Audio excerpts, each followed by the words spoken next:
दोस्तों, supreme court का जितना धन्यवाद किया जाए उतना कम है, क्योंकि देश की सबसे बड़ी कोर्ट ने, माननीय सुप्रीम कोर्ट ने पति की प्रॉब्लम्स को समझा है, पति की परेशानियों को समझा है और 498 का नामो निशान मिटा दिया है। 498 केस में अब पति को किसी भी स्टेज के ऊपर परेशान होने की जरूरत ही नहीं है, क्योंकि ये केस ही नहीं रहेगा, पति को इस केस में परेशानियों का सामना ही नहीं करना पड़ेगा। तो क्या बातें माननीय सुप्रीम कोर्ट ने कही है, यही पूरी जानकारी आज के वीडियो के अंदर मैं आपको अच्छे से समझाने वाला हूं। वीडियो बहुत ही महत्वपूर्ण है, बहुत ही फायदे का है। अगर आपके ऊपर आपकी पत्नी ने झूठा दहेज का केस किया है, आईपीसी 498 का केस किया है, बीएनएस 85 का केस किया है और ऐसे केस के साथ में और भी कई सारी धाराएं पत्नी ने ऐड करवाई है, तो ये वीडियो आपके लिए बहुत महत्वपूर्ण है। तो अंत तक आप बने रह के पूरी जानकारी का फायदा उठाइए और इस चैनल को अभी तक सब्सक्राइब नहीं करे हैं तो सब्सक्राइब भी कर दीजिए और साथ में बेल आइकन को भी दबा दीजिए। तो चलिए शुरू करते हैं। तो वेलकम दोस्तों, मैं हूं आपका अपना एडवोकेट जितेंद्र। दोस्तों, जब पति के ऊपर पत्नी की साइड से झूठा दहेज का केस हो जाता है, आईपीसी 498 या फिर बीएनएस 85 का केस हो जाता है, तो पति को शुरू से ही स्ट्रगल करना पड़ता है। जब से काउंसलिंग स्टार्ट होती है वहीं से पति के साथ में प्रताड़ना चालू हो जाती है। काउंसलिंग के बाद में जब एफआईआर हो जाती है तो पुलिस की प्रताड़ना पति के साथ में होती है, पत्नी पक्ष की प्रताड़ना पति के साथ में होती है। मामला जब कोर्ट के अंदर पहुंच जाता है तो कोर्ट भी पति की बिल्कुल भी बात नहीं सुनती है। ऐसे मामले के अंदर पति पक्ष की कई बार तो गिरफ्तारी भी हो जाती है और एक झूठे केस के अंदर गिरफ्तारी हो जाना मतलब है कि पति की जो इज्जत है, जो उनकी एक रेपुटेशन उनके समाज के अंदर बनी हुई है, लोग जो उनकी इज्जत करते हैं, तो गिरफ्तार होने से उनकी इज्जत के ऊपर एक दाग लग जाता है। लोग तरह तरह की बातें बनाते हैं, जब उनकी गलती नहीं है फिर भी उनकी गिरफ्तारी हो गई है, उनको जेल के अंदर जाना पड़ा है, तो लोग समाज की तो बात बनाएंगे ना। और बाद में पाया जाता है कि केस झूठा है, तो फिर इससे बड़ी पति के साथ में क्रूरल्टी हो ही नहीं सकती है, इससे बड़ा पति पक्ष के साथ में गलत हो ही नहीं सकता है। तो आज के वीडियो के अंदर मैं आपको बताने वाला हूं कि अगर आपकी पत्नी या आपकी बहू ऐसा कोई भी केस आपके ऊपर करती है तो ये केस अब आपके ऊपर बिल्कुल नहीं चलने वाला है। अगर करने वाली है या फिर कर चुकी है तो बिल्कुल ये केस नहीं चलेगा। आपको पता है कि 1 जुलाई सन 2024 से पहले आईपीसी 498 का केस दर्ज हुआ है और 1 जुलाई सन 2024 के बाद में आपको पता है कि देश का कानून बदल चुका है। आईपीसी की जगह बीएनएस आ गया है और 498 की जगह 85 बीएनएस आ गया है। तो ये केवल नंबरिंग बदली है, जबकि सिस्टम वो का वही चल रहा है, पूरा का पूरा कानून वो का वही है। तो ऐसे कानून, ऐसे केस से बचने का ही आज मैं इस वीडियो के अंदर मैं आपको सोल्यूशन बताने वाला हूं। आपको पता है कि देश के अंदर सबसे बड़ी कोर्ट कौन सी है? पूरे देश के अंदर सबसे बड़ी कोर्ट है माननीय सुप्रीम कोर्ट। तो माननीय सुप्रीम कोर्ट तक भी ऐसे कई सारे झूठे मामले गए हैं जिसके ऊपर माननीय सुप्रीम कोर्ट ने चिंता जताई है और पति पक्ष के अंदर बहुत ही बेहतरीन जजमेंट दिए हैं, बहुत ही बेहतरीन फैसले दिए हैं, जिससे पूरे पति पक्ष को एक बहुत बड़ी राहत मिली है। क्योंकि माननीय सुप्रीम कोर्ट को भी पता चला है कि पतियों के साथ में आज के समय के अंदर बहुत ज्यादा गलत हो रहा है। जो पत्नियों के लिए, अपनी रक्षा के लिए जो कानून बने हैं उन्हीं का पत्नी मिसयूज कर रही है,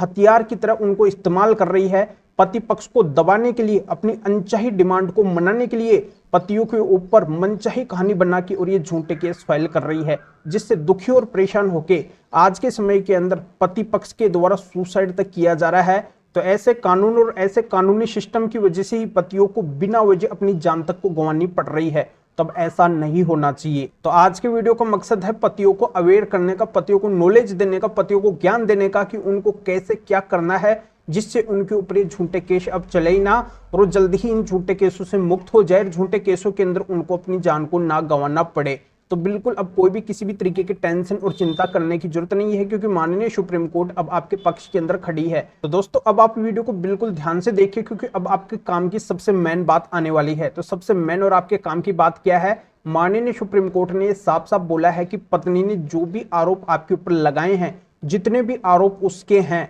तो उन आरोपों के लगाने से आपको दोषी नहीं ठहराया जाएगा। अगर पत्नी के पास में उन आरोपों के कोई भी एविडेंस नहीं है, कोई भी सबूत नहीं है, अगर वो साबित नहीं करती है कि आपने ऐसा किया है, आपने उसके साथ मारपिटाई की है, आपने उसके साथ में क्रूरल्टी की है, आपने उससे दहेज की डिमांड की है, आपने उससे पैसे की डिमांड की है, आपने उसकी जान लेने की कोशिश की है, आपने उसको मारपीट के घर से बाहर निकाल दिया है, इन तमाम बातों के अगर पत्नी के पास में एविडेंस नहीं है, सबूत नहीं है, कुल मिला के पत्नी जो भी बातें लिखा रही है उन बातों को अगर कोर्ट के अंदर वो साबित नहीं करती है, कहीं पे भी वो साबित नहीं करती है, तो आरोप आपके ऊपर नहीं आएंगे कि आपने उसके साथ में ऐसा किया है। वो माना जाएगा कि पत्नी के पास में एविडेंस नहीं है, तो पत्नी ने मनगढ़ंत कहानी लिखाई है, पत्नी के साथ में ऐसा हुआ ही नहीं है। तो पहली बात तो आपको ये देखनी है, ये बात अगर आपके मामले के अंदर है तो अब आपको चिंतित होने की जरूरत नहीं है। आपकी पत्नी के पास में आपके खिलाफ अगर सबूत नहीं है तो आपको कहीं पे भी कोई भी परेशानी नहीं आने वाली है। तो पहली बात तो आपको ये देखना है। दूसरी बात आपको ये भी देखना है कि कई सारे मामलों के अंदर पत्नी क्या करती है, time, date, place, specific role वगैरह कुछ भी मेंशन नहीं करवाती है,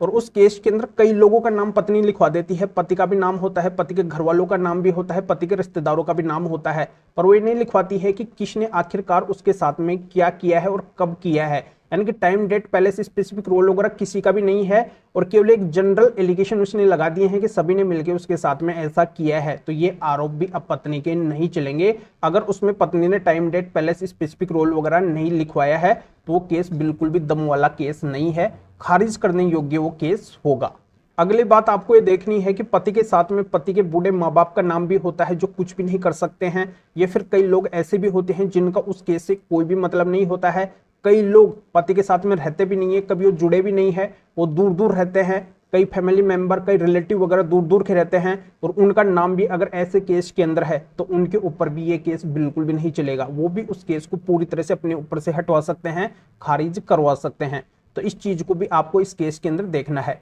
अगली चीज आपको ये भी देखनी है कि पत्नी बहुत ही गंभीर और बहुत ही संगीन आरोप तो पति पक्ष के ऊपर लगा देती है कि इन सभी ने मिलकर उसके साथ में ऐसा किया है, उसकी जान तक लेने की कोशिश की है, और बार बार बताती है कि उसके साथ में बार बार बहुत ही गंदा व्यवहार पति पक्ष के द्वारा किया गया है। पर इतना गलत होने के बाद में भी अगर पत्नी किसी भी तरीके का कोई भी लीगल एक्शन किसी के भी खिलाफ नहीं लेती है, और काफी देरी के बाद में कोई एक्शन लेती है, जैसे उसको मौका भी मिला है, कई बार चांस भी मिला है, और वो अगर ऐसा कुछ भी किसी भी तरीके का कोई भी एक्शन नहीं लेती है, पर वो अगर 1 महीने की देरी से कोई एक्शन लेती है, जैसे पति से अलग होने के 1 महीने के बाद में कोई एफआईआर करवाती है, कोई कंप्लेंट करवाती है, तो माना जाएगा कि उस पत्नी के साथ में गलत हुआ ही नहीं है, इसी वजह से उसने इतना समय लिया है। अगर उसके साथ में कोई भी किसी भी तरीके की गलत घटना होती तो उसके द्वारा कोई ना कोई तो एक्शन लिया जरूर जाता, और उसके द्वारा ऐसा किया ही नहीं गया है। तो दोस्तों यही चीज आपको उस केस के अंदर देखनी है कि वो आपके ऊपर तमाम जितने भी आरोप लगा रही है, आपको बार बार वो गलत दिखा रही है, पर उसके द्वारा जल्दी से आपके ऊपर कोई भी एक्शन नहीं लिया गया है,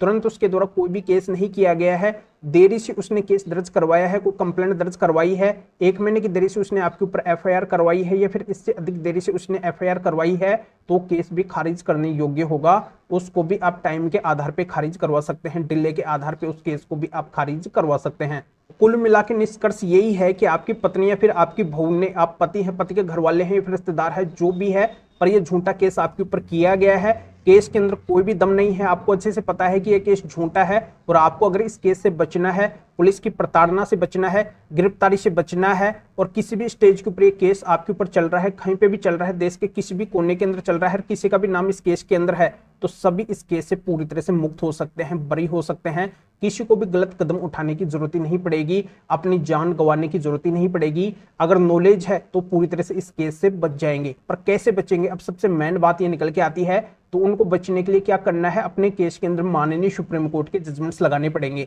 जो ये बातें माननीय सुप्रीम कोर्ट ने इन जजमेंट्स में बोल रखी है, ये जजमेंट्स उनको लगाने पड़ेंगे, और ये जजमेंट्स का हर किसी को पता भी नहीं है, और हर किसी के पास में जजमेंट भी नहीं है। तो जिनको पता है वो तो ऐसे केस से पूरी तरह से मुक्त हो चुके हैं, बरी हो चुके हैं। इन जजमेंट्स की सहायता से अब तक हजारों लाखों पति पूरी तरह से ऐसे केस से मुक्त हो चुके हैं। तो आप भी अगर मुक्त होना चाहते हैं, इन जजमेंट्स का अगर सहारा लेना चाहते हैं और अपने केस से पूरी तरह से बचना चाहते हैं, तो मेरे पास में ऐसे माननीय सुप्रीम कोर्ट के बहुत ही महत्वपूर्ण 498 case related, BNS 85 case related, या फिर डोरी केस रिलेटेड 10 महत्वपूर्ण जजमेंट है। तो ऐसे सभी माननीय सुप्रीम कोर्ट के 10 महत्वपूर्ण जजमेंट के सेट को मेरे से लेना चाहते हैं और हमेशा की आपकी परेशानी को मिटाना चाहते हैं, इस केस से पूरी तरह से आप बरी होना चाहते हैं, तो इस वीडियो को डिस्क्रिप्शन में जाइए, या फिर जो स्क्रीन के ऊपर आपको व्हाट्सएप नंबर दिखाई दे रहे हैं, तो इस व्हाट्सएप नंबर के ऊपर भी आप व्हाट्सएप पर मैसेज करके आप बता सकते हैं कि आपको ऐसे 10 जजमेंट माननीय सुप्रीम कोर्ट के चाहिए जो IPC 498 केस रिलेटेड हो, झूठे दहेज केस रिलेटेड हो, BNS 85 केस रिलेटेड हो। तो मेरा असिस्टेंट आपको व्हाट्सएप पर रिप्लाई देगा, आपको प्रोसीजर बताएगा,